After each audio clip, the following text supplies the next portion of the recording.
Hey guys, it's Bob.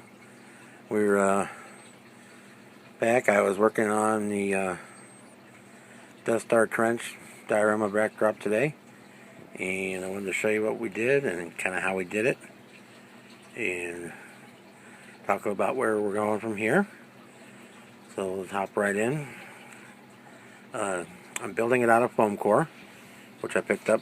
You can get it at Dollar Tree or Walmart or Michael's or any place like that.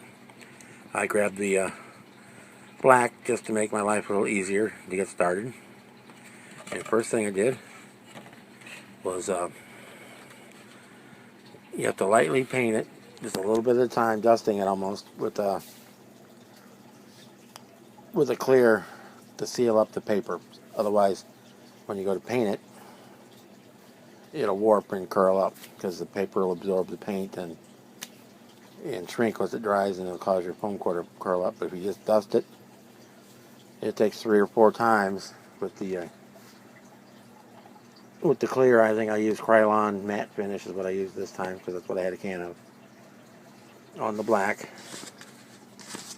paper, it'll seal the pores in on it so that when you go to paint it, it won't warp. And I just painted it with the basic. I think this is Krylon, or actually I think this was Rust-Oleum gray. It's just my base color. So I wasn't worried if it went on super smooth or got excellent coverage. I just wanted to get it covered. And then I'm going to cut it all up because we cut it all up for the parts of the trench anyway. So we had that. This is the piece I had left out of the one cup that I painted, and the second one I just left black. So that's my background piece. And then what we did was we started cutting that up into sections and laying it out on our second piece of foam core.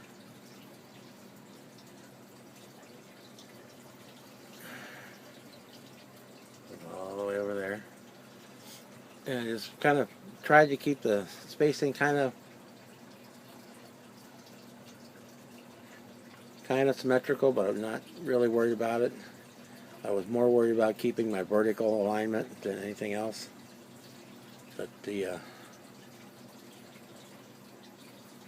separation lines more or less stayed parallel. Didn't have to be, but better they were than they weren't. This foam core sheet I got, I think, was 20. I don't even remember now. 20 something. 20 by 30 inches. So it's just under 2 feet tall by just under 3 feet long. For a backdrop, would be nice size for the TIE fighters. And again, I just cut pieces at random size, and you can actually probably almost tell I started way up here at the top. All the pieces are nice and tiny, and as the evening wore on, as I was cutting them, they started slowly getting bigger because I was getting tired of cutting them, which means I probably should have stopped and started again another day, but that's okay. I just soldiered through.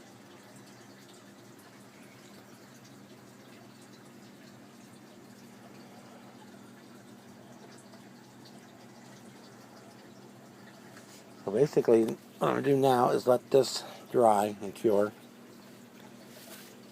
Let the glue cure. I just glued it with Aleene's Turbo Tack, just a white glue basically. Then we're going to go back with the airbrush,